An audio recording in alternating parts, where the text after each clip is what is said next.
Queria dizer que me interessou muito, né, estar nesse espaço. Eu acho que a proposição da Liga que a Gabriela apresentou agora tem muito a ver com o meu percurso, tem muito a ver com as apostas que eu tenho dentro da psicanálise, como psicólogo, como militante de uma série de causas, entre elas do movimento da luta antimanicomial, né? Então, de alguma maneira, ser convidado para poder falar sobre essa interface com um grupo de estudantes, né, da universidade que estão interessados em estudar psicanálise sem se desconectar do mundo, das questões sociais, me interessa muito e de alguma maneira eu tomei assim como uma dupla função essa minha fala aqui, né? A gente está numa semana de luta, uma semana de comemoração que tem a ver justamente com essa discussão, né, do não ao manicômio. Então, né, acho que uma das minhas intenções com essa fala é poder, de alguma maneira, contar um pouco sobre o que é isso para vocês. Mas, para mim, interessa também bastante, acho que essa é a segunda função, e isso está no título, inclusive, poder enfrentar essa questão de que, bom, que lugar é esse, né, entre a política clínica, né? Que lugar é esse que a gente tem sido cada vez mais convidado a habitar, a gente, eu digo, psicólogos ou estudantes de psicologia, que têm sido formados cada vez mais criticamente para não ficar só alienado no seu consultório, só nas categorias individualizantes, patologizantes, né? Mas e aí? Né? Como lidar com isso? Assim, né? Eu, pelo menos, particularmente, vivo isso como uma espécie de tensão. Né? Não me parece que isso tem uma solução fácil, mas queria poder enfrentar esse problema, que não é um problema só relacionado à questão antimanicomial, né? Acho que por isso que eu quis pôr no título cruzamento entre política e clínica, e acho que um dos casos desse cruzamento é justamente esse tema da questão antimanicomial. Então, eu vou tentar dar conta disso aqui nessa hora, para a gente poder conversar depois. Bom, preâmbulos todos feitos, vamos lá. Né? A Gabriela apresentou, eu vou insistir, né? Estou aqui sob esse pretexto, assim, né? De dar conta de falar dos cruzamentos entre política e clínica, luta antimanicomial e psicanálise. Pensei em começar com uma história para poder falar um pouco sobre... Bom, se tem luta antimanicomial, porque tem manicômio, então porque tem uma necessidade de lutar contra isso, né? Para poder começar a falar sobre a questão, o problema que é o manicômio, eu queria contar uma historinha curtinha para vocês, assim, mas que ela me marca muito, que é a seguinte história. Bom, eu já falo disso há muitos anos, pelo menos 10, e de vez em quando eu vou falar da questão dos manicômios, depois de um tempo, por coincidência, eu reencontro alguém que estava na fala, que virou meu aluno, virou meu supervisionando, virou meu amigo, seja lá o que for, e de vez em quando acontece uma coisa muito curiosa, que é o seguinte: a pessoa me diz assim, André, depois que eu te ouvi falar, eu nunca tinha pensado sobre manicômio. Eu comecei a pensar sobre isso, eu comentei com isso na minha família, eu descobri um tio, uma tia, um primo, algum parente, que eu fiquei sabendo que esteve ou até está internado. E eu nunca soube. Isso nunca foi assunto na minha família. E, de repente, você falou, fiquei com isso, comentando, minha mãe ouviu e comentou, e a gente descobriu. No caso da mãe, né, que conta, redescobriu, eu também tinha esquecido. E a própria pessoa, surpresa, né? Logo eu, estudante de psicologia, seja lá o que for, não tinha notícia, assim.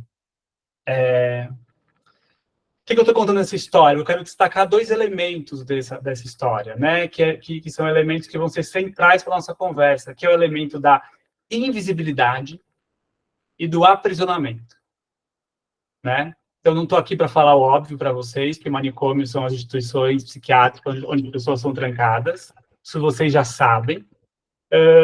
Mas eu quero falar algo que, na verdade, é muito pior, assim, né? O manicômio, ele é uma lógica, o manicômio, ele é uma força tão grande, tão poderosa, que produz esse tipo de acontecimento. Eu não sei que eu tenho um parente internado. E minha mãe, que sabe, esqueceu dele. Ele está lá. Ficou na história. Bom, tem um interesse aí, né, que é justamente falar, bom, mas que força é essa, né? Como é que se produziu essa força tamanha que faz com que pessoas fiquem esquecidas, invisibilizadas, aprisionadas? O que é isso, né?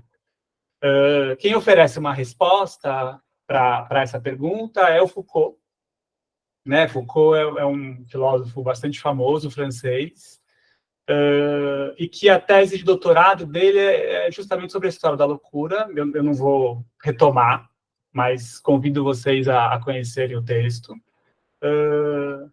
Mas eu queria dar conta, assim, né, um livro de, sei lá, 300, 400 páginas, queria dar conta de alguns elementos que ele traz, porque eu acho que vai ajudar a gente a entender como é que se produz essa força de invisibilidade, de aprisionamento. O Foucault ele tem uma tese que é a seguinte, né? A história da loucura dele, na verdade, é a história sobre como o ser humano, ao longo da história, percebeu a loucura.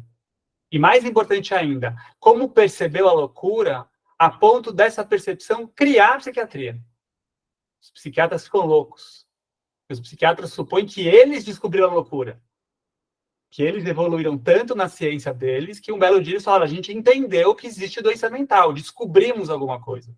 O Foucault vai inverter essa lógica. Ele vai dizer que a psiquiatria é produto da história, né? Para explicar isso de novo, 400 páginas, mas eu queria dar só alguns elementos para vocês terem alguma notícia disso, né? Então, o Foucault vai mostrar para a gente, por exemplo, como dessa história faz parte um acontecimento anterior, que foi a lepra, né? A peste na Europa, que assolou a Europa, que matou um monte de gente e que criou a necessidade da construção de instituições, de hospitais fora da cidade, para enviar essas pessoas doentes para tentar conter a multiplicação da doença. Então, em toda a Europa foram criadas essas grandes instituições, né? O Foucault chama isso do momento das grandes internações, onde as pessoas doentes eram enviadas para lá, justamente porque ninguém sabia o que fazer com isso. Né? Isso era um problema para a cidade. Né? Guardem essa ideia, problema da cidade. E a solução para esse problema era enviar para essas grandes internações. Bom, o Foucault mostra como na história, em algum momento, a lepra começa a desaparecer, ela deixa de ser um problema, e essas grandes instituições elas ficam vazias. Mas nesse vazio delas se decide outro uso para essas instituições, que passam a ser lugares, vou insistir no termo então, para os quais são enviados os problemas da cidade, que não é mais a lepra, mas é todo mundo que de alguma maneira incomoda. Pedintes, prostitutas, andarilhos, uma série de pessoas, não se fala de loucura ainda, mas todo mundo que é esquisito, que é torto na vida, que não segue a norma social esperada, é enviado para lá. Né, com uma característica muito importante que haviam hospitais naquela época. Então, aquela não era uma instituição hospitalar. E haviam prisões. Então, também não era uma instituição jurídica. Era uma instituição que não era nem jurídica, nem hospitalar. Ou seja, a decisão de internar não passava nem por um juiz, não passava por um conjunto de leis, nem passava pelo saber médico. Era uma decisão da cidade, e envia para lá. Percebem o poder disso, né? Porque não tinha nada regulando, como tem, né? Bom, se você comete um crime, você vai à prisão. Você tem uma sentença de X anos, depois você sai. Não, né? O Hospital Geral justamente segue outra lógica, uma lógica que, inclusive, vai se manter ao longo dos séculos até chegar no moderno hospital psiquiátrico. Bom, em algum momento, né, surge a figura aí dos alienistas, que são os primeiros psiquiatras, e eles supõem que descobrem alguma coisa dentro dessas instituições gerais, que é justamente a figura da doença mental. Eles vão dizer assim, nossa, desse mundo de gente que está aqui internado, Eu, de repente, descobri que tem umas pessoas diferentes, eles são doentes, eles não deviam estar aqui, eles precisam de tratamento. Vou correr um monte agora, não vou dar conta do livro, mas o que a gente viu acontecer na história? Que essa sacada dos psiquiatras, essa espécie de corte que diz, não, a gente vai separar as pessoas, ela, de fato, não aconteceu. O que aconteceu foi justamente o contrário. A gente seguiu, a gente, eu digo sociedade, a gente, eu digo a psiquiatria, a gente, eu digo a história, seguiu enxergando no que se passou a chamar de doença mental os problemas da cidade. Percebe? Então, não é que agora a gente sabe que é doença mental. Né? O Foucault vai mostrar que não. Agora a gente tem um nome para dar para os problemas da cidade. Doença mental. Provas disso na história. Tem um livro que só tem em italiano, mas que ele é muito interessante. Eu não li o livro, mas eu li um comentário sobre ele. Mas o interesse é justamente que esse livro conta a história de mulheres, mães, que na época do regime fascista do Mussolini na Itália, foram internadas em hospitais psiquiátricos, sob o pretexto de serem, é uma palavra em italiano, malacarne.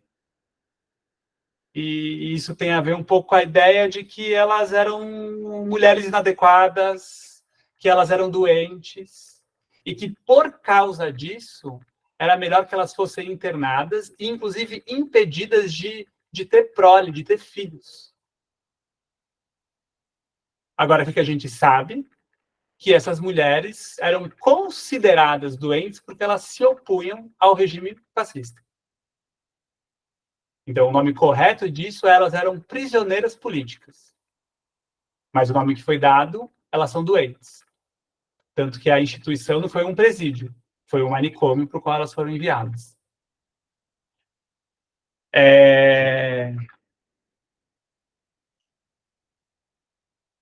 Nessa mesma linha, tem uma peça de teatro de um grupo aqui de São Paulo, da capital, que chama Grupo 19, que se chama Histeria.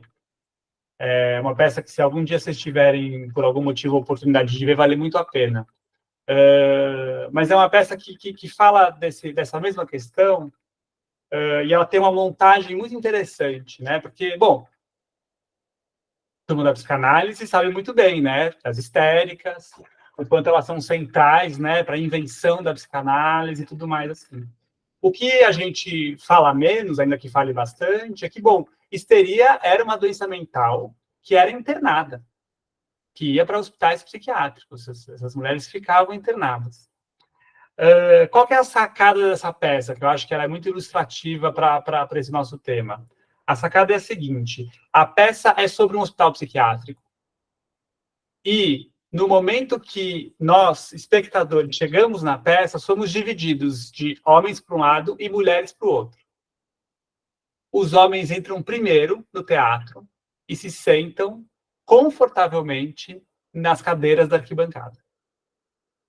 Depois que todos os homens se sentam confortavelmente, as mulheres são convidadas a entrar e são colocadas no chão, no meio do palco.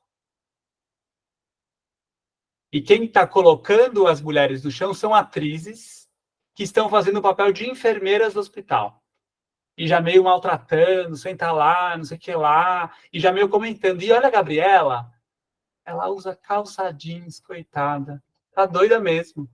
Onde já se viu mulher usar calça? Vou pôr no relatório para o doutor ver depois. E aí elas se viram para a gente, como se nós homens fôssemos médicos, e dizem, doutores, fiquem de olho.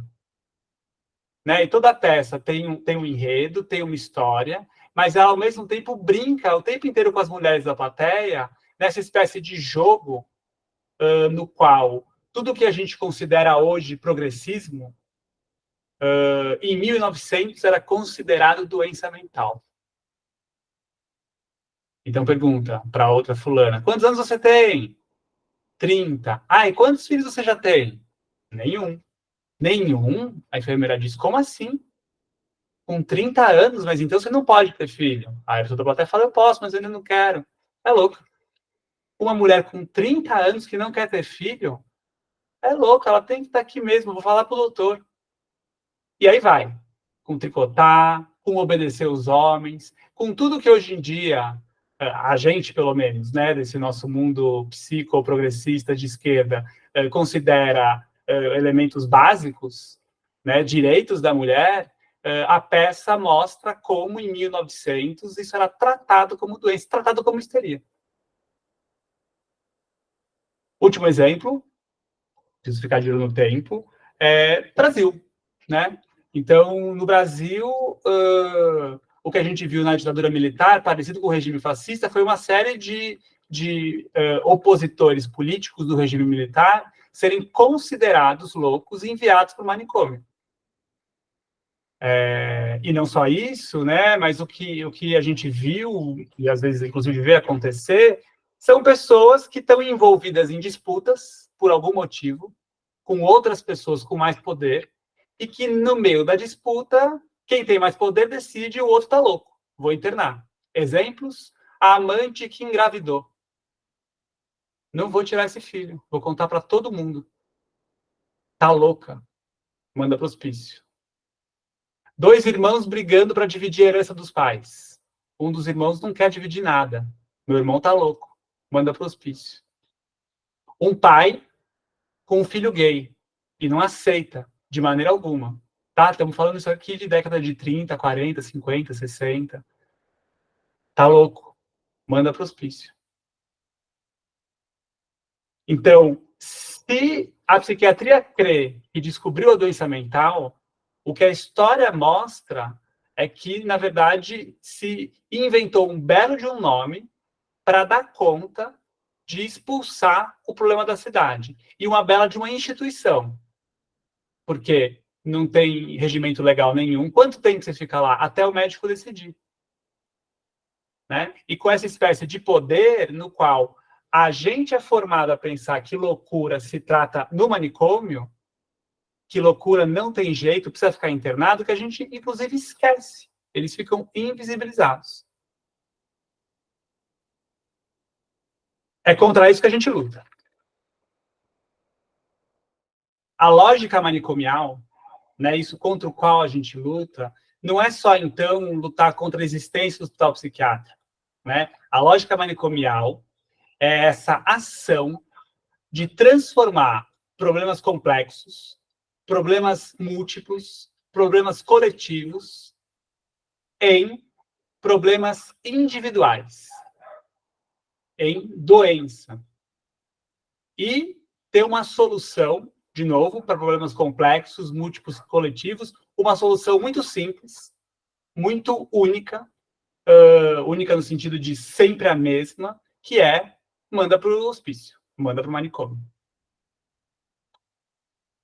Então, queria poder construir essa ideia com vocês, porque muito mais do que só a questão do manicômio, da internação, a lógica que está em jogo, eu queria poder frisar uma lógica reducionista.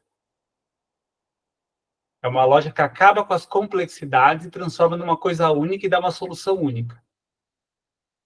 Né? E é aí que tem, inclusive, essa espécie de poder invisibilizante e aprisionante que eu comecei falando. Bom, desculpa, só um micro parênteses, né? Isso tudo, esse poder, ele é tão grande que a gente aprende ele sem estudar ele, né? Que é outro elemento importante, então, dessa lógica, que é justamente pensar que ela tem uma espécie de força pedagógica. Ela ensina a gente sem a gente saber. Né? De novo, 2 historinhas breves, mas eu gosto muito. Não era incomum, eu não sei como é que é para vocês, assim, né? Eu sou uma criança da década de 80. Na década de 80 não era incomum ouvir adultos dizendo para crianças que estavam fazendo bagunça, fazendo maluquices, coisas do tipo, para de fazer isso, senão vão te pegar e te levar para o Pinel. Olha que loucura. Assim, vão pegar uma criança à força, à revelia dos pais, e levar para um lugar. Mas isso era dito com a maior naturalidade. Né, um outro exemplo nessa mesma linha que eu vi esses dias, eu sou pai de 2 meninos que gostam muito dos gibis da Turma da Mônica. E esses dias, lendo uma historinha, eu me deparo com o Cebolinha dizendo que tem mais um plano infalível, e o Cascão falando, não é possível, mais um, você não para nunca. Ele, não, dessa vez vai dar certo. E aí, a próxima tirinha é o Cascão, tá no meu Instagram essa tirinha, depois vocês dão uma olhada lá, se vocês quiserem. É o Cascão, olhando uma lista telefônica, o Cebolinha pergunta, o que você está fazendo? Ele fala, procurando o telefone do hospício, alguma coisa assim. Então, vocês veem, uma tirinha, ela está ensinando a pedagogia que se alguém está maluco, tipo o Cebolinha, o que a gente faz? Pega o telefone e liga no lugar que vai levar eles. Percebe? Esse tipo de coisa, ela vai se reproduzindo socialmente, às vezes sem a gente perceber, né, de como, com isso, se perpetua essa espécie de certeza, entre 1 milhão de aspas, porque de certo não tem nada, de que é assim que se lida com a loucura. Sem questionamento algum. Bom, agora sim, temos algo contra o que lutar, né? E eu queria propor para você que justamente a luta antimanicomial, ela é um enfrentamento que tem como 2 pontos principais a visibilidade, tornar visível o que foi feito, o que foi tornado invisível, e a liberdade, né? E a luta pela liberdade. Bom, tem uma série de histórias sobre isso, só para a gente também, vocês não terem que acreditar em mim, né? Eu vou contar algumas rapidinho. Então, uma das mais famosas, e que depois virou um livro muito famoso, é a história do Hospital Colônia de Barbacena, né? Que, na década de 70, foi denunciado, né? Teve uma matéria numa revista que chama O Cruzeiro, na qual um fotógrafo conseguiu tirar fotos desse hospital. E eu diria assim, essas fotos foram justamente essa espécie de tornar visível o que estava invisível. Porque isso produziu uma espécie de horror na sociedade. Como assim? O Cascão estava mandando Cebolinha para lá. Entende? Eu não sei o que aconteceu lá dentro, a gente só tem certeza que é assim que faz, ninguém pensa o que acontece, né? Então, justamente, a revista O Cruzeiro é uma espécie de grande exemplo de um expediente que foi sendo utilizado, que é, a gente precisa visibilizar esse horror. As pessoas precisam saber o que é isso para desnaturalizar essa certeza que a, aspas, pedagogia manicomial ensinou. Sem ninguém ensinar, né? Mas vai se transmitindo, que nem o Maurício de Souza fez na tirinha da Turma da Mônica. Bom, todo esse acontecimento de Barbacena virou um livro que é bastante famoso, que é o Holocausto Brasileiro, da Daniela Arbex, que justamente traz as fotos que foram tiradas lá pelo repórter da revista O Cruzeiro. Ai, que pena que eu estou sem o nome dele aqui, é uma injustiça com ele, mas depois eu conto para vocês o nome dele. E que justamente é um livro que traz as fotos e traz as histórias, né? E aí a gente fica sabendo de coisas, por exemplo, que, sei lá, eu não vou lembrar o dado exato, mas mais de 70% das pessoas não tinham nem diagnóstico. O que prova o ponto que eu estou trazendo aqui para vocês, né? Não é sobre doença. Né? Barbacena é famoso porque tinha o trem dos loucos, né? Um trem que passava por toda Minas Gerais, ia dar lá em Barbacena, e que as pessoas iam colocando os loucos e enviando para lá. E, de novo, os loucos muitas vezes eram as amantes, os filhos, os irmãos, os pais, seja lá mais quem for. Os gays, que é um exemplo muito clássico, né? Você não aceitar que seu filho é homossexual e dizer que ele está louco, e para não passar vergonha na sociedade, você encaminhar ele para um manicômio.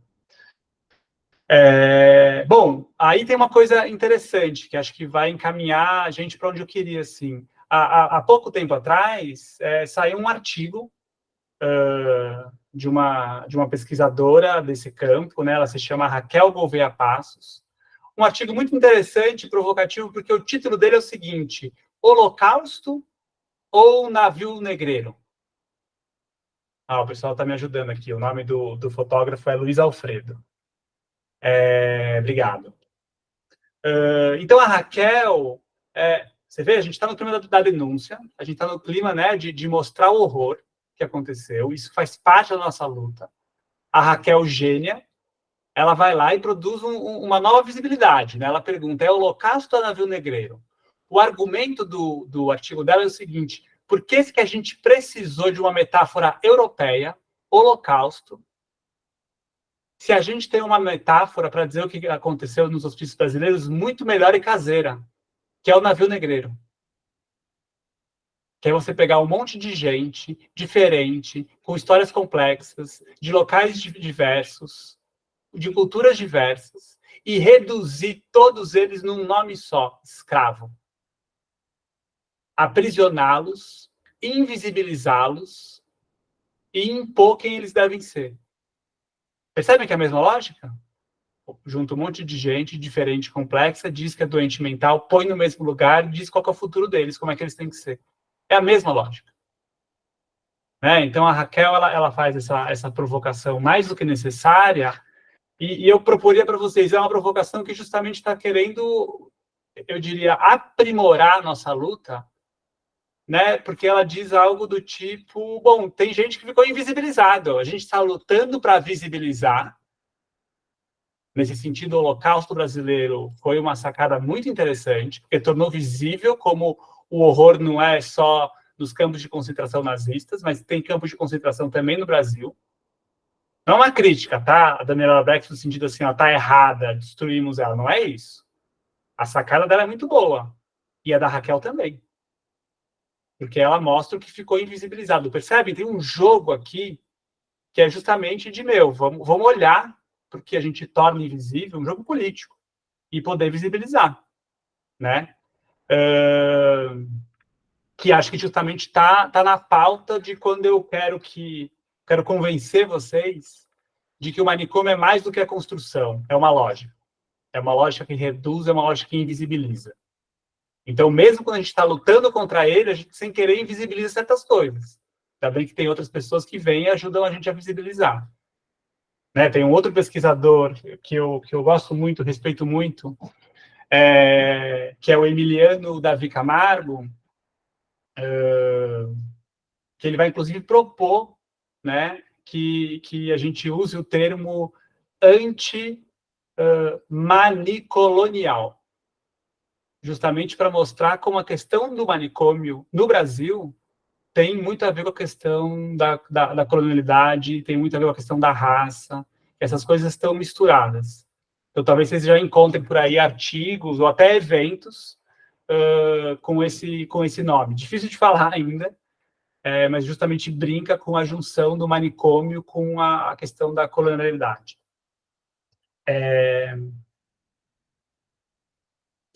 Bom, histórias esparsas, mas tudo isso para dizer o seguinte, né? Temos um movimento, então, um movimento de luta contra os manicômios que vai se produzindo no Brasil, né? E que justamente ele, de alguma maneira, né, para ir para o tema, para o título desse nosso encontro, ele cria uma política antimanicomial, tá? Uma política tanto em termos legais, né? Temos uma lei no Brasil desde 2001 que fala sobre isso, a Lei 10.216, mas uma política também no sentido mais de luta, de finalidade, de como que a gente se orienta, né? E uma política, então, que está totalmente alinhada com os problemas que eu elenquei para vocês. Ou seja, uma política que quer ensinar a enxergar de outras formas a loucura. Exemplo disso, filme da Nise, O Bicho de Sete Cabeças, As Fotos do Cruzeiro, uma reportagem no Fantástico que entrou no Colônia Juliano Moreira, um hospital do Rio de Janeiro, a descoberta do Bispo do Rosário como um grande artista, ou seja, uma série de movimentos que estão tentando dar visibilidade para a questão da loucura. E não só isso, né? A gente vai aprendendo também, a gente vai sendo formado a perceber, a pensar de outras formas, né? Uma das frases que o movimento gosta muito do Caetano Veloso é a ideia de que de perto ninguém é normal, né? Justamente para poder provocar essa ideia de que, bom, quem que é louco, afinal de contas? a transição do termo doente mental para o termo usuário. Então, é muito comum que os serviços de saúde mental abertos, como os CAPs, evitem a palavra doente e usem o termo usuário, né? Tudo nesse jogo de percepção, de visibilizar outras coisas. E, obviamente, o jogo da liberdade, né? Então, falei dos CAPs. Os CAPs são justamente uma alternativa de tratamento, de cuidado, de atenção, que substitui o hospital. Substitui justamente tentando evitar os problemas do hospital. Então, são tratamentos que a gente costuma falar que são de portas abertas, eles são territoriais, ou seja, eles ficam nos bairros que as pessoas moram, para as pessoas não precisarem sair de suas casas para buscar ajuda. E que justamente pautam, né, essa aposta do cuidado em liberdade. Né? Então, bom, tudo isso é uma espécie de panorama muito grande que eu estou querendo insistir nesse recorte de que a questão da visibilidade e da liberdade ela é do maior interesse para essa política.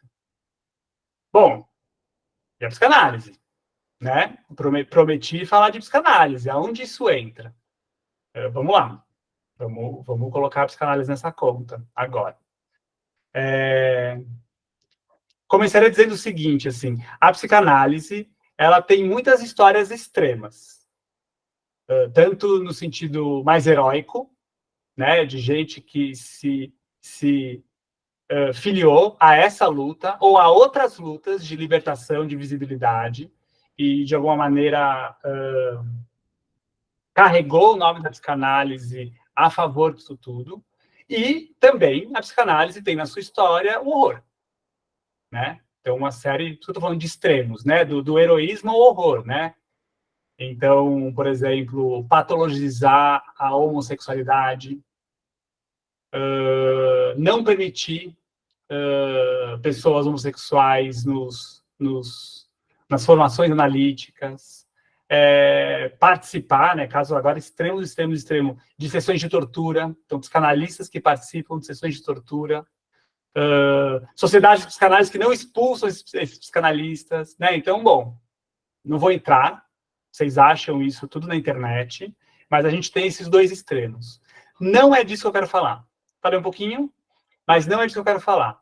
Eu quero falar da psicanálise mais do senso comum, né? Eu não quero falar dos extremos. Os extremos, inclusive, nos afastam, porque, bom, eu não sou esse cara. Eu não sou o Amilcar Lobo, que era psicanalista e estava nos porões da ditadura, participando das sessões de tortura, tentando manter as pessoas vivas para poder ser torturada de novo, para fazer falar, é coisa que o vale. Então, eu acho que isso nos interessa, é importante, mas nos interessa menos, assim, né? Me interessa falar, bom, e a psicanálise no seu sentido mais ordinário, mais comum? Aonde ela entra? Bom, queria primeiro propor um lugar perigoso que ela pode entrar. No seu sentido, de novo, mais comum, mais ordinário, né? Vou trazer, então, duas ideias que são bastante centrais para algumas formas de pensar a psicanálise, porque acho que a psicanálise é plural, tem muitas formas de pensá-la, mas vou trazer duas ideias. Uma ideia repetida à exaustão. Hoje eu fui até descobrir se o Freud falou isso mesmo ou não, porque eu não sabia se tinha falado, mas a gente repete tanto que tem certeza que ele falou, que é justamente essa ideia de que a função da análise é estabelecer a capacidade dos pacientes de amar e trabalhar. Já ouviram isso? Famoso. Se vocês derem Google, vocês vão achar, é impressionante. Vocês dão um Google, vocês acham muita gente falando isso e não achar uma citação. Mas eu descobri aonde o Freud fala isso, e descobri mais. Eu descobri que tem um problema de tradução importantíssimo aí, né? Os tradutores da Autêntica, que é uma tradução mais nova, por exemplo, eles fazem uma discussão sobre isso e eles propõem que os verbos que o Freud usou não são bem traduzidos por amar e trabalhar. Eles vão propor que talvez fosse melhor falar em realizar e gozar. Gozar no sentido de fruir e tudo mais. Não vou entrar nessa discussão, porque o que me interessa é o cânone. Não me interessa o que o Freud disse. Me interessa o que a gente diz sobre o que o Freud disse. Porque é isso que nos forma, entendem? Pouco me importa se ele disse A ou B. Me importa o que está formando a gente. Lembra que eu falei? Eu estou aqui porque me interessa a formação de vocês e minha.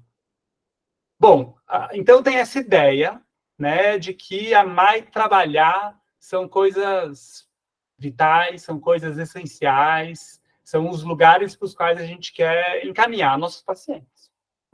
Até aí, vamos ver onde isso vai dar.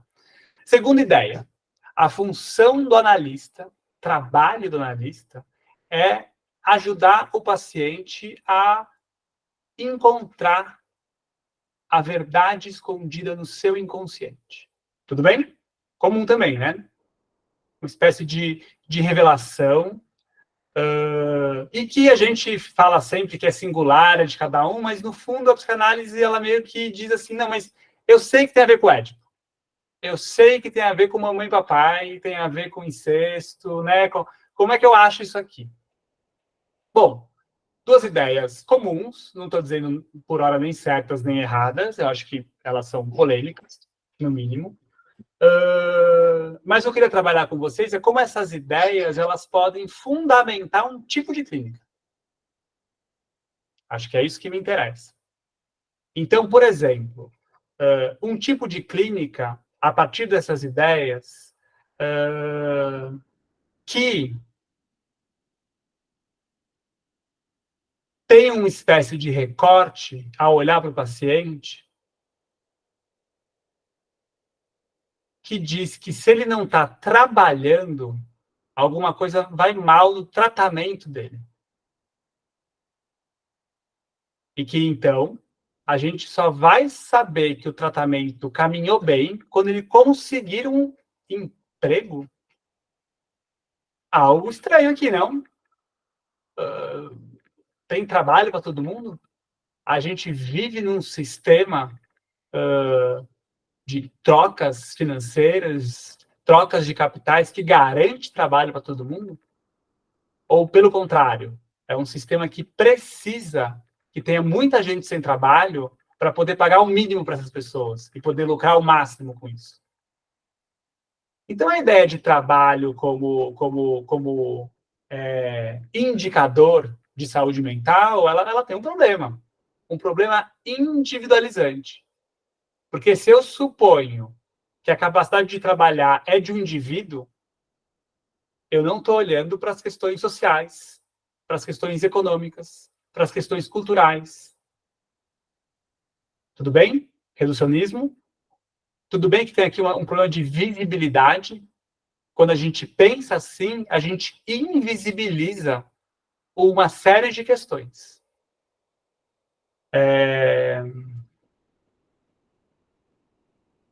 Bom, por trás dessa ideia do amar e trabalhar, que tudo bem, né? É quase tudo, né? A gente vive meio disso, né? A gente ama e trabalha. Vai tomar uma cerveja e encontra os amigos e vê Netflix. Mas, inclusive, isso tem a ver com trabalhar e com amar, porque para eu pagar essas coisas eu preciso trabalhar, para eu ter trocas eu preciso ser capaz de amar. Então, essas coisas estão muito interligadas, assim. Isso cria uma espécie de posição da psicanálise de que ela cura tudo, de que todos os problemas são remetidos à psicanálise e que a psicanálise teria condição de resolvê-los todos.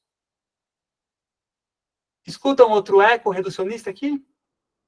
A psiquiatria resolve tudo, o manicômio resolve tudo, hoje em dia o remédio psiquiátrico resolve tudo. Não, isso é muito feio. Mas sabe o que resolve tudo? A psicanálise. Tudo bem? Estou gostando de ver as risadas da Beatriz. Eu tô até emocionada, não só rindo.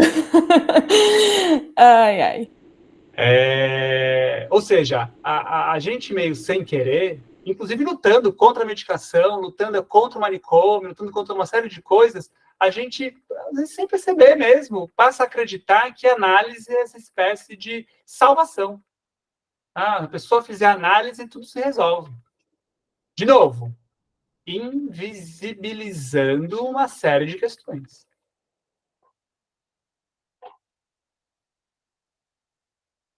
Né? E por último, né, tem essa coisa que, bom, mas a gente está aqui para fazer falar, a gente quer ouvir a singularidade, mas que muitas vezes tem uma espécie de uso que é eu, psicanalista, sei o que isso quer dizer no fundo. Resta você atravessar tudo isso para descobrir também. E se você não descobrir, sabe qual é o problema? Resistência. Se você for lacaniano, você vai falar que o problema é o gozo. É um gozo aqui que te impede de alcançar isso. Bom, o que eu quero chamar a atenção aqui para vocês é que, nesse tipo de lógica, a gente acaba reproduzindo essa espécie de relação hierárquica que a psiquiatria tem com a loucura. Eu sei a verdade sobre a sua doença. Se chama esquizofrenia. Você não aceita, o problema é seu. Eu estou totalmente autorizado a fazer o que eu bem entender, te medicar à força, te amarrar, te internar, porque eu sei o que você tem. É óbvio que a violência física e essa espécie de autoritarismo do discurso, ele é muito menor na psicanálise. Muito menor. Assim, um lado é 100, o outro são casas decimais, 0,0003. Mas aqui não está me importando muito a qualidade da violência, a quantidade de violência. Está me importando a estrutura da violência. E vou insistir na ideia, então, né? Temos aqui uma estrutura na qual tem alguém que sabe sobre o outro e vai com muito cuidado, com muito carinho, pode levar anos, mas sabe aonde que precisa levar esse outro. E tem todas as ferramentas para dizer, bom, você não está chegando lá porque você resiste, porque tem um gozo mortífero, porque a sua análise ainda não acabou. Né? Uma série de interpretações que colocam isso, essa relação de poder muito disparatada. O que eu quero propor para vocês é que temos aqui também uma espécie de aprisionamento. Eu não sei vocês, eu já ouvi da minha analista de muitos anos atrás, 2002, quando eu era estudante de psicologia, que se eu queria sair da análise, não queria mais estar lá com ela, porque eu estava resistindo. Ela fala, meu Deus, mas eu não posso resistir. Resistir é coisa de quem não está bem, quem não está melhorando. Então, para melhorar, eu preciso vencer a resistência e continuar aqui. Pessoal, tem um nome, isso estava preso. Outro tipo de prisão, mas ainda assim uma prisão. Né? Tem algo em jogo aqui que, guardadas as gigantescas diferenças, estruturalmente, ainda assim tem um jogo de invisibilidade, uma série de questões do humano ficam invisíveis quando a gente trata as coisas, é amar e trabalhar, a psicanálise cura tudo, eu sei o que você tem, e produz aprisionamento. Bom, mas eu sou psicanalista, pessoal. Então, como assim? Né? Como assim eu estou falando tudo isso? Né? Como que a gente né, pode se posicionar, tentar produzir um trabalho a partir da psicanálise com tudo isso ao mesmo tempo? Eu começaria dizendo o seguinte para vocês. Bom, tudo isso que eu estou falando, né, a psicanálise se põe no lugar de salvacionista, a psicanálise se põe no lugar individualizante, a psicanálise pode ser reducionista. Eu teria que dizer depois de tudo isso, mas não só. O meu mais não só não é só porque eu sou psicanalista, é por rigor. Eu não estou sendo contra as lógicas reducionistas. Então, eu não posso dizer que a psicanálise é assim e que todo mundo que levantar a mão aqui e falar eu sou psicanalista, eu vou falar eu já sei quem você é. Diagnóstico, chama isso. Do pior jeito possível. Então, por rigor de método, tudo que eu estou tentando transmitir aqui para vocês tem que ter o mais não só. É salvacionista, é individualizante, é reducionista, mas não só. Tudo bem? Vamos em frente. Ai, meu Deus, 8 horas.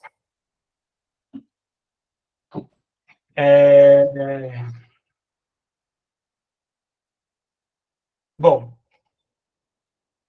por enquanto, pintei um quadro para vocês aqui de uma luta política que interessa se aliar, né? Fiz, inclusive, de um jeito que até é difícil alguém falar, não, sou contra, não dá, né? Então, uma luta política que interessa se aliar e uma clínica que corre perigos de não se aliar, de, inclusive, ser inimiga, de reproduzir a lógica que a gente está combatendo. Pintei esse quadro. Vocês estão vendo o quadro comigo? Está pintado? Tá bom. Então, mas não só, né? Vamos para o mais não só, então. Bom, se eu disse para vocês que nos interessa muito lutar contra a invisibilização de questões e de pessoas, contra o aprisionamento, agora eu vou dizer para vocês o seguinte: isso que eu estou falando é uma diretriz política fundamental para a gente pensar o antimanicomial, mas ela não é suficiente.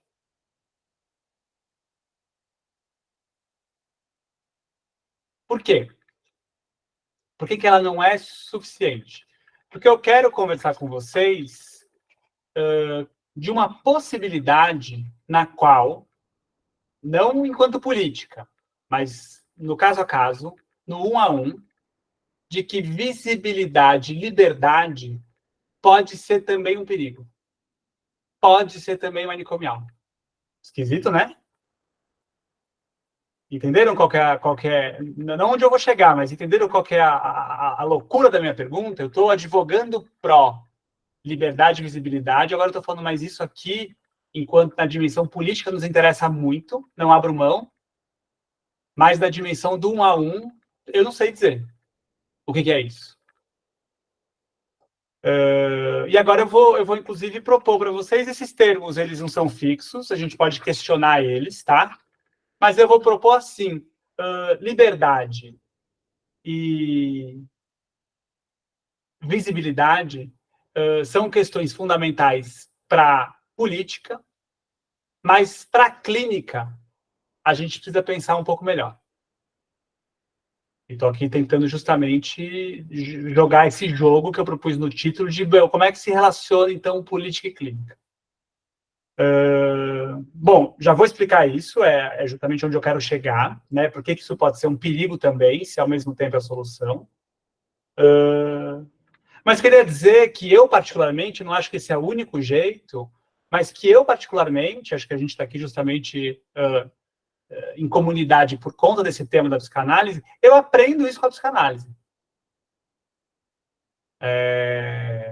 Então, para mim, talvez interesse não defender uma linha psicanalítica contra a outra, também não defender uma escola psicanalítica contra a outra, né? Façam formação aqui que é melhor, então não estou aqui para isso, mas estou aqui para dizer que talvez tenham ideias dentro da psicanálise que nos interessem e que nos ajudem a pensar a política e a clínica de uma maneira mais articulada. Vou contar quais são. E depois eu chego nos perigos da liberdade e da visibilidade, tá? Mas, bom, a primeira ideia que eu pensei aqui de compartilhar com vocês é justamente uma psicanálise que aposte que o sofrimento psíquico é uma produção que não é nem individual, agora vai ficar esquisito, nem social. Justamente por pensar que a experiência humana não consegue ser recortada por esses dois termos como se fossem coisas apartadas. Ou seja, uma psicanálise que pode pensar que o sofrimento humano é produção de algo, uma mula sem cabeça, com asas, um bicho muito estranho, que reúne individual e social. Então, não é nem um elogio individual, mas também não é um elogio ao social. Isso é super complexo.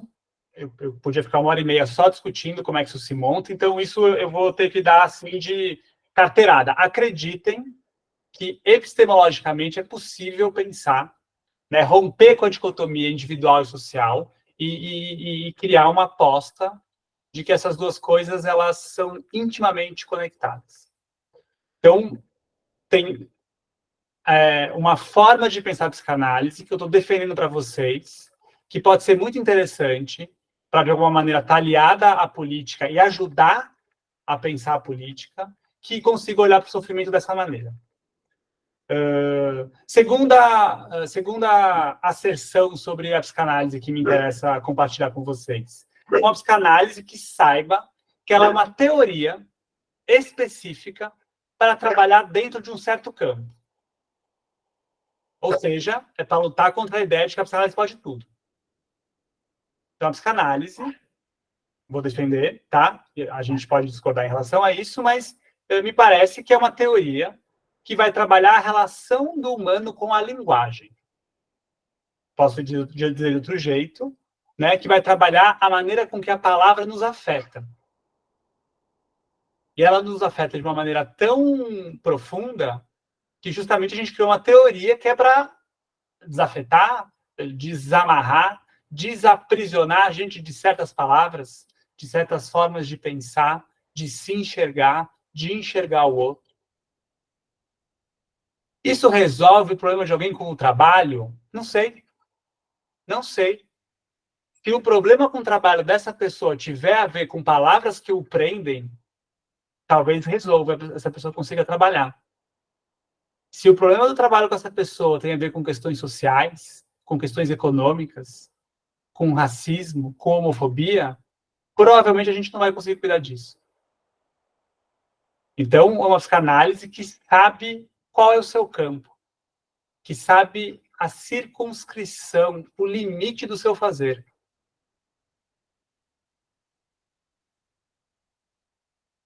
Historieta, tá? O Freud, quando estava inventando a psicanálise, ele recebia os casos que ninguém mais conseguia cuidar. Já tinham tentado de tudo. Que aí o Freud falava, dá-me aqui, que eu acho que isso aqui não tem a ver com questão social, com ir para as termas e tomar banho de luz, com mudar de emprego, com casar, com tomar remédio, com diagnóstico médico, tem a ver com alguma outra coisa, que eu vou ver. Ou seja, ele pegava a exceção que ficava de fora dos outros saberes. Percebe como é bem circunscrito? Algo aconteceu que nos dias de hoje, qualquer problema a gente fala, não, a psicanálise resolve. Né? Eu ouvi uma história uma vez de uma aluna que ela passou anos em análise para curar uma depressão e também anos no psiquiatra para curar a mesma depressão e ninguém curou. Você sabe o que ela tinha? Hipotireoidismo. O dia que diagnosticaram que faltava o hormônio da tireoide, ela começou a tomar, aquela sensação de pouca força, pouco ânimo, passou. Eu gosto dessa história, porque na época do Freud, ela teria visto tudo isso primeiro, e se nada resolvesse, ia pensar na psicanálise. O que será que a palavra, as palavras que foram ditas, que você escutou, a maneira que você interpretou, porque será que elas estão te aprisionando nesse teu momento de vida? Então, bom, sofrimento é uma produção individual e social ao mesmo tempo. Essa mistura maluca que eu não dou conta de explicar hoje, mas outro dia, se quiser, a gente conversa sobre isso. Uma psicanálise circunscrita. E terceiro ponto, talvez o mais importante de todos, uma forma de pensar a teoria psicanalítica que tem certeza, ó a palavra que forte, certeza, estou falando todas certezas, tá? Mas essa eu quero fixar, que tem certeza que a gente não sabe a priori nada sobre o ser humano. Nada. Ah, mas eu já vi alguém sofrendo assim pelo mesmo motivo. Bom, tudo bem, mas esse aqui que está sofrendo, eu não sei nada sobre ele, a priori. Eu sou totalmente dependente de escutar as formas com que ele se relaciona com o mundo, os sentidos que ele dá para o mundo, e pior ainda, ver se as minhas intervenções têm efeito. Se elas não tiverem, eu preciso revê-las. É porque as minhas teorias não estão dando conta, não estou conseguindo entender o caso direito. E não o movimento inverso, quer dizer, não, mas você ainda não aceitou que no fundo você amava a sua mãe, você queria transar com ela. Está aceitando isso, está resistindo. Essa última era importante justamente para dar conta do que a política, eu disse que não é suficiente. Então, a política ela é fundamental, construir a certeza de liberdade e visibilidade. Recortei assim, tá? Na política não está exatamente dessa maneira, mas são elementos que me interessaram para conversar com vocês hoje. Agora, e o caso do menino que está em intenso sofrimento psíquico, não vou nem dar diagnóstico, está em intenso sofrimento psíquico, e que os terapeutas pensam que talvez seja melhor ele não ir para a escola. Alguém levanta a mão e diz assim, ele tem que ir para a escola. É um direito dele. Você vai prender ele em casa? Você vai impedir ele de acessar a escola? A escola é um direito constitucional. Ele é protegido pelo ECA. Ele tem que estar na escola. Percebem? Eu formulei certezas políticas. Vocês vão invisibilizar esse menino, esconder só porque ele é doente? Não, até aí, tá tudo bem. Não tenho absolutamente nada contra. Mas e se esse menino vai para a escola e fica pior? Se desorganiza mais? Entra num estado ainda maior de sofrimento? Será que clinicamente a gente não tem que escutar isso? E pensar que para ele poder estar na escola, ele talvez tenha que sair da escola por um momento? E, obviamente, na hora que tirar ele da escola, vê o efeito disso, porque pode ser que não funcione também, eu não sei. Lembra a terceira premissa? Eu não sei nada a priori, eu preciso colher os efeitos. Mas percebem? Se a gente toma a política como algo fundamental e suficiente, porque fundamental ela é, mas se ela vira suficiente, a gente vira uma máquina de ter certeza sobre o que é melhor para o outro. E olha que maluquice, o que eu estou chamando de política antimanicomial pode virar uma política manicomial. Me acompanharam?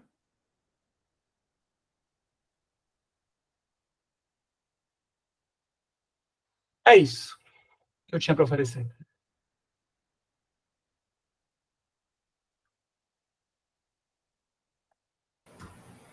Blog, quer falar? Só isso, né, André? Tá bom, pessoal? Cara, primeiro eu queria agradecer. Enquanto você foi falando, vários feedbacks aqui foram aparecendo.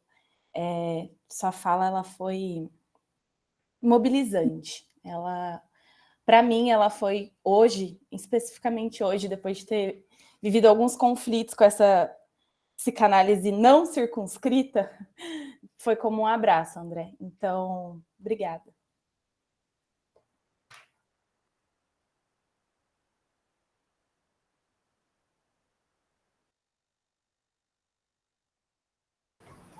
Eu só tenho a agradecer também. Eu pensei em várias coisas. Eu acho que eu tenho algumas questões, mas quero elaborar. Foi muito bom te ouvir, André. A gente poderia te ouvir por horas. E, enfim, agora a gente está aberto para perguntas, pessoal. Se vocês quiserem falar, fiquem à vontade. Se preferirem, mandar no chat, da forma como vocês preferirem. E estamos aqui.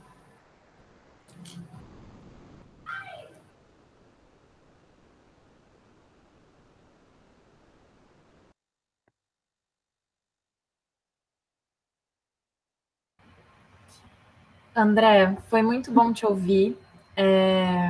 Concordo demais com as meninas, assim, acho que foi uma palestra muito potente, assim, para fazer a gente pensar, para trazer também questões para depois da palestra, para ficarem reverberando, assim. E eu fiquei pensando, né, no quanto que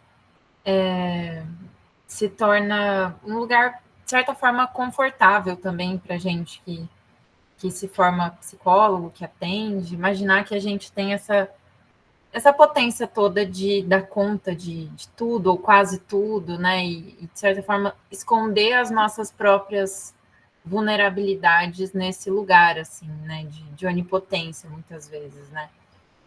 E é algo que a gente, né, que está aqui na Liga, muitos de nós está começando a atender agora, outros atendem há pouco tempo, a gente está nesse momento da formação, né, de começar estágios profissionalizantes e tudo mais. E, pelo contrário, nessa etapa, assim, eu sinto que a gente sente que a gente não pode nada, ou pode muito pouco, né, diante das inseguranças que a gente tem mesmo na prática, enfim. Queria te ouvir um pouco sobre isso, assim. como construir também uma certeza de que existe, né, existe algo de sentido, de potência no que a gente faz, sem que a gente tenha que cair, ou sem que a gente se coloque nesse risco de cair nesse lugar onipotente que tudo pode, sabe? Uhum.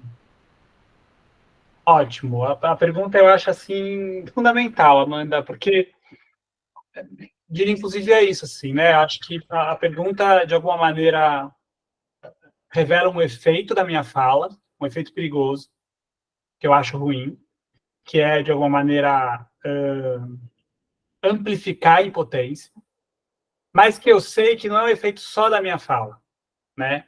A gente tem ficado muito impotente, justamente, essa é a minha teoria, pelo menos, minha hipótese, porque a gente está meio emparedado, né, entre não querer reproduzir preconceitos, violências, reducionismos, e, ao mesmo tempo, sustentar uma clínica, né, poder fazer alguma coisa, poder estar do lado do outro, mas eu não posso ser individualizante, mas eu estou aqui com ele sozinha, mas eu preciso ajudar, mas eu não posso dar diagnóstico, né, a gente fica meio paralisado mesmo. Eu tenho todo um trabalho que acho que, de alguma maneira, tem a ver com isso que a gente está falando, que é perceber como as máximas antimanicomiais, elas têm esse efeito formativo. A gente tem muita certeza do que a gente não pode fazer, mas a gente fica muito perdido em relação ao que a gente deve fazer, o que a gente pode fazer, né? Então, uma das teses que eu sustento no meu livro é justamente fazer essa espécie de história, não do manicômio, mas da nossa formação antimanicomial, para poder perceber os gargalos da nossa formação, não no sentido de certo e de errado, mas aonde a gente vai se aprisionando pela maneira com que a gente foi formado. E já vou dizer, é culpa do manicômio, porque a gente foi formado para ter que combater algo muito horroroso. Só que nesse combate de algo muito horroroso que é o manicômio, a gente também acaba criando paredes para a gente também acaba ficando preso. Né? Então, todo o interesse do meu livro é dar conta dessa discussão, é mostrar como isso se monta. E eu tenho trabalhado, tanto enquanto pesquisador, né, no sentido do que eu leio, do que eu penso, do que eu escrevo, quanto coordenando um grupo de estudos que tem um pouco essa máxima, assim, né? A gente já sabe os nãos. E quais são os sims? Né? Eu diria assim, Amanda, eu acho que isso é algo que a gente está em processo de construção. Né? É algo que me interessa sobremaneira. Eu tenho algumas pessoas que estão aqui, fazem grupo de estudos comigo, tanto no campo da saúde mental quanto no campo da psicanálise, e torço para que todos concordem que eu sou muito rigoroso, não só nessa desconstrução. Hoje eu fiz com vocês desconstrução, né? Implosão de cabeças, assim. Espero ter conquistado esse efeito. Mas eu também sou muito rigoroso com construção. Bom, respeitando toda essa lógica desconstrutiva a priori, o que a gente pode construir de saber, de conhecimento, de relação com as coisas, com diagnósticos, com intervenções, com essa lógica individual e coletiva, né? Como é que a gente constrói assim? Então, eu de verdade não tenho uma resposta para te dar assim, papum, mas eu diria, estamos construindo isso, né? Acho que a psicanálise ficou encastelada há muito tempo em uma série de certezas. Veio uma crítica importantíssima, vocês estão nesse momento da história, inclusive, dessa crítica à psicanálise, e a gente tem agora também teóricos, pensadores, que estão falando, bom, calma, tem coisas da psicanálise que nos servem e que não são violência. Eu diria, o mar agora está muito turbulento, está difícil saber quem está falando do quê, o que é violência e o que não é, e acho que a gente também, por estar muito preocupado e muito sensível às violências, a gente está também muito amarrado. Então, o que eu posso dizer, assim, por hora acho que tem saída se construindo, vamos buscar elas. Posso, inclusive, ajudar a apontar quais eu tenho apostado, acreditado. Daqui a pouco a gente pode mudar de ideia também, mas Mas que eu acho que, de verdade, queria pelo menos, se eu causei o efeito da impotência, eu quero tentar trazer um pouco de esperança e dizer assim, tem saída. Né? Acho que tem estudos rigorosos que servem como norte, como bússola, e que nos ajudam a nos posicionar afirmativamente para, de fato, falar, não, cara, isso aqui é uma situação de racismo e tem algo que eu posso fazer como psicanalista. Eu posso acabar com o racismo? Não posso. Mas tem trabalho para ser feito.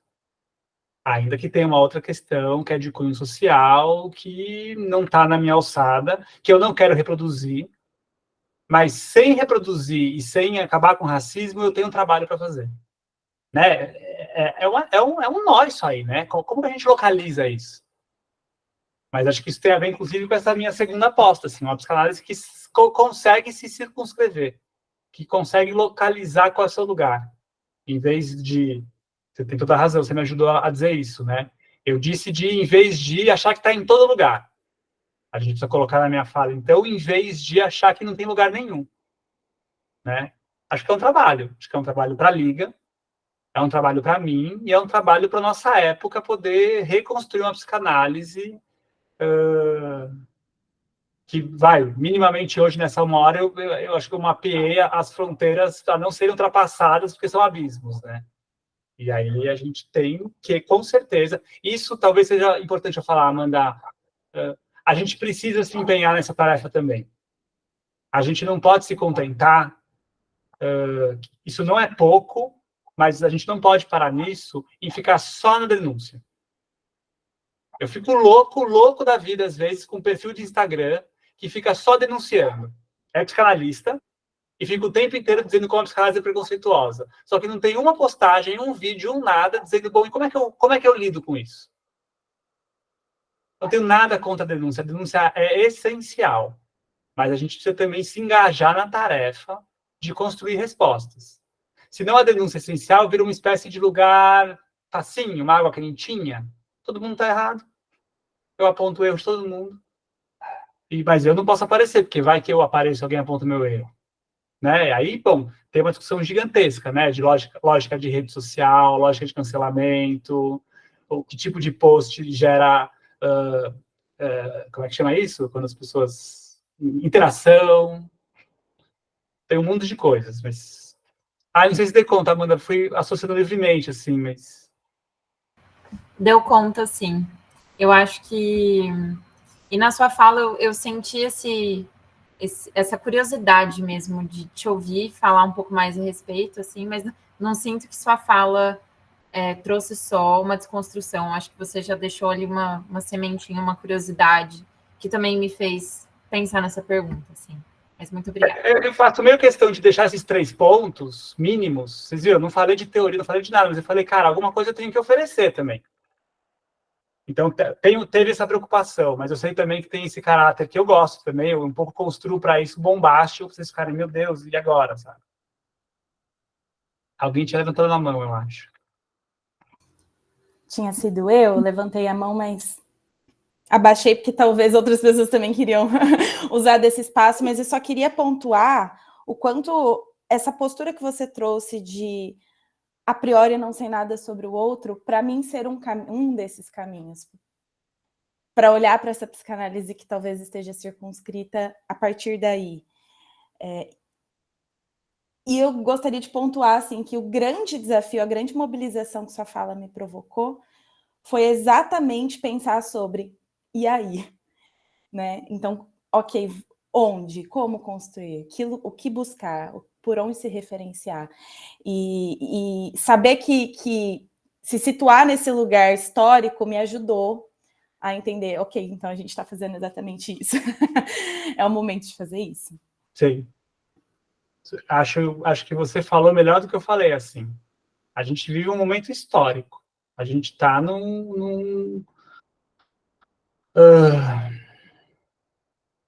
a gente está sendo atravessado por acontecimentos históricos que nos colocam num lugar que eu, particularmente, acredito muito que é esse, assim. Então, a gente tem a crítica nas mãos, a gente já conseguiu visibilizar um monte de coisa esquisita do manicômio e da psicanálise. Agora, a nossa tarefa também vai ser de construir, vai ser de propor. sabendo que provavelmente a gente vai propor um monte de coisa que daqui a pouco a gente vai ver que tinha problemas, mas é disso que se trata. Se a gente não tem coragem para fazer isso, aí sim temos um problema. Porque é aí que a gente, sem coragem de arriscar, a gente se prende em lógicas reducionistas, aprisionantes, logo manicomiais.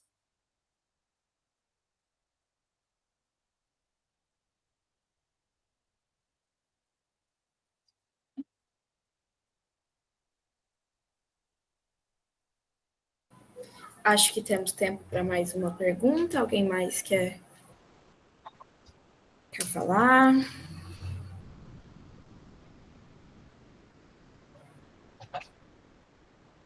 No chat tem alguma coisa?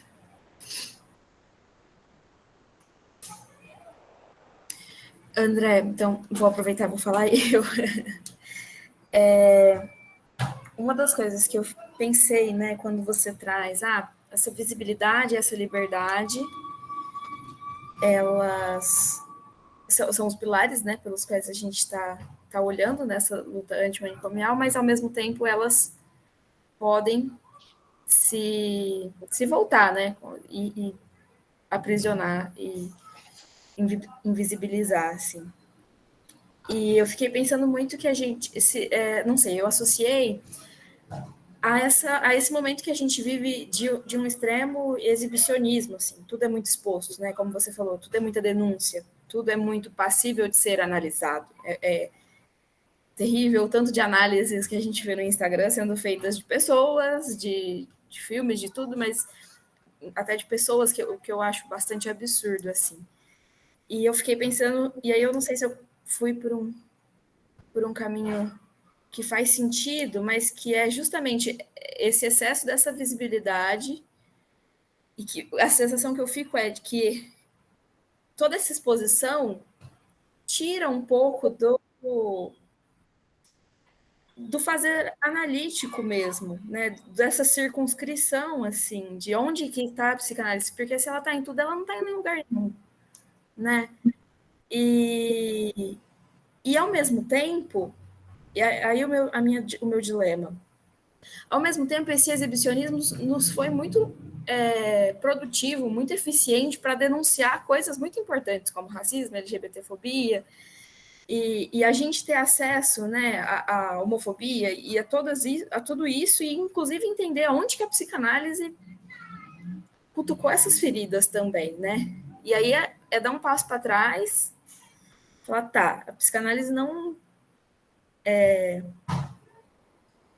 está implicada nisso tudo, mas não só, né? Como você disse. Faz sentido? Eu construí uma linha de pensamento, na minha cabeça está muito confusa.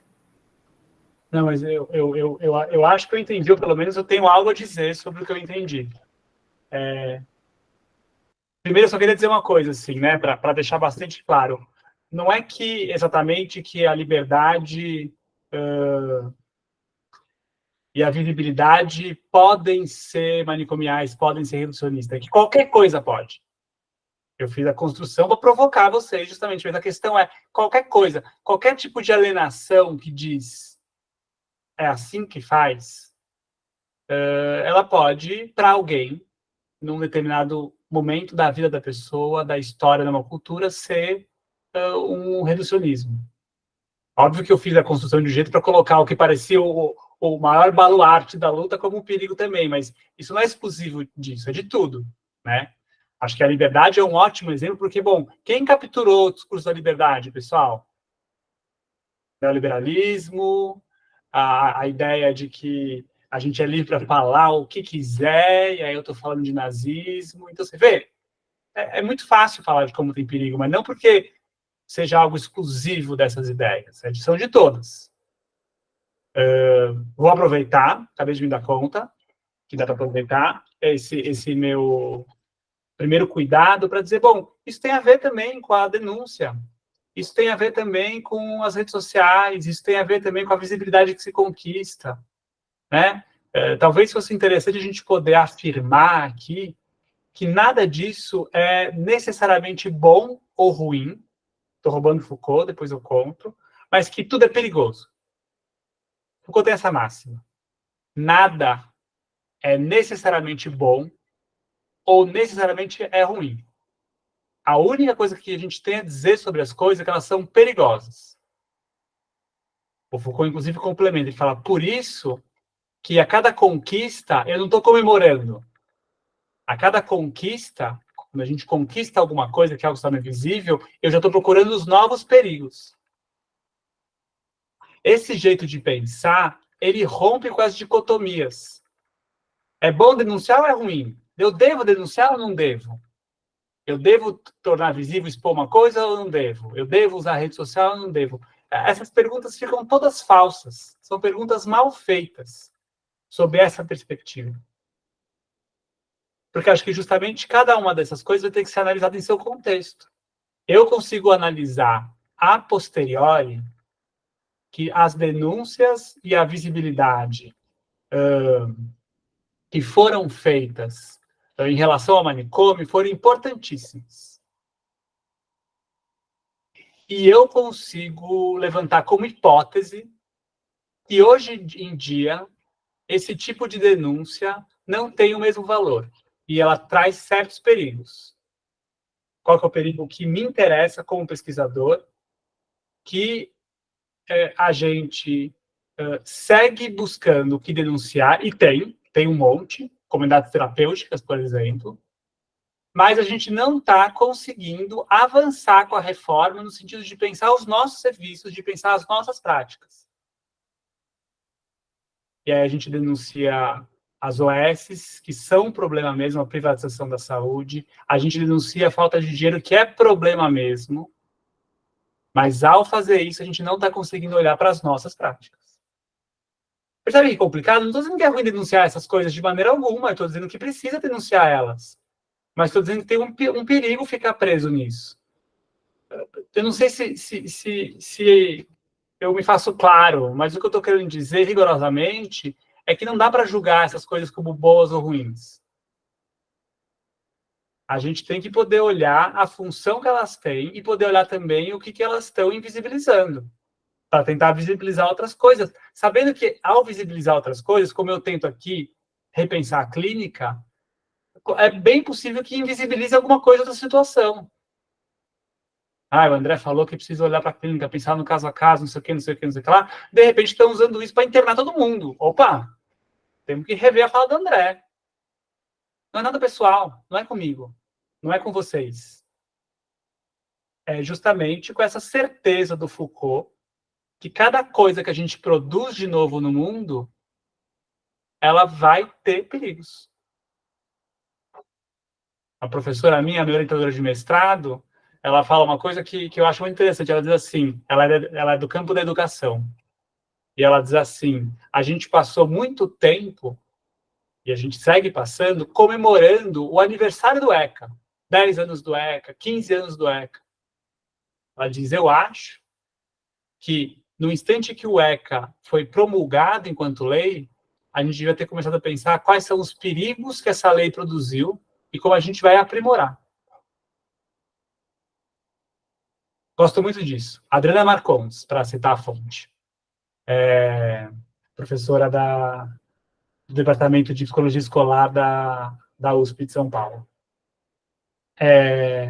Ela nem é psicanalista, né? E é isso, assim, não é sobre psicanálise ou não, é sobre uma posição para a gente ter em relação às coisas. E que eu estou chamando de antimanicomial, mas a gente pode dar 1 milhão de nomes. Acho que o nome importa muito pouco, até porque a gente sabe como os nomes são perigosos, né? De repente eu tenho um nome, eu sei, eu começo a julgar quem é e quem não é, aí perdeu já. Aí o nome já ficou muito ruim. Mas é isso, né? Acho que quando você fala das redes sociais, você fala dessa ambiguidade, é isso mesmo. Talvez o que eu estou querendo dizer, agora resumindo e fechando, tweetando, não se pergunte se é bom ou ruim. Essa pergunta ela é muito pouco. Pergunta quando é bom e quando é ruim.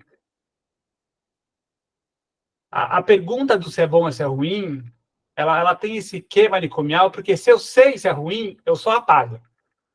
Deleto. Mando embora. E se eu sei que é bom, eu me caso com isso e não largo nunca mais. Ela é uma pergunta ruim porque ela reproduz essa lógica de ter uma resposta única para tudo. A gente vai ter que enfrentar que tudo é bom ou ruim, então eu vou ter que entender a cada momento. A minha fala hoje, com certeza, foi boa e ruim. A Amanda já me mostrou, inclusive, a parte ruim dela, né? Deixar vocês numa impotência. Acho que tem uma parte do silêncio de vocês também que, por um lado, eu imagino que, nossa, nunca tinha pensado nisso, mas e agora? O que eu faço? Não tenho nem o que falar. Isso pode ser bom, isso pode ser ruim, não sei. Vocês me contam daqui a um mês. Eu fiquei pensando, né, você falou isso da sua orientadora do ECA, e eu acho que é um movimento que a gente tem que ser muito convidado a fazer. A partir do momento que a gente se gradua, né, e termina a nossa formação, a gente é psicólogo, e a partir desse ponto a gente tem que começar a repensar, porque eu acho que a faculdade inteira a gente passa repensando o que a gente sabe, o que não sabe, não sei o quê, mas depois de formado a gente ganha um certo grau de autoridade, e eu acho que é a partir daí que a gente deve voltar de novo e, né, começar a pensar os perigos dessa nossa profissão também. Gente, alguém mais quer comentar alguma coisa? Então, acho que a gente encerra. André, sem palavras para te agradecer, foi incrível. Que prazer te ouvir. Fica o convite. Com certeza, próximas vezes a gente vai querer você junto com a nossa liga. A gente vai organizar mais coisas. Acho que tem muita coisa para ser explorada, muito assunto para a gente falar. E foi muito produtivo. Obrigada a todos que compareceram.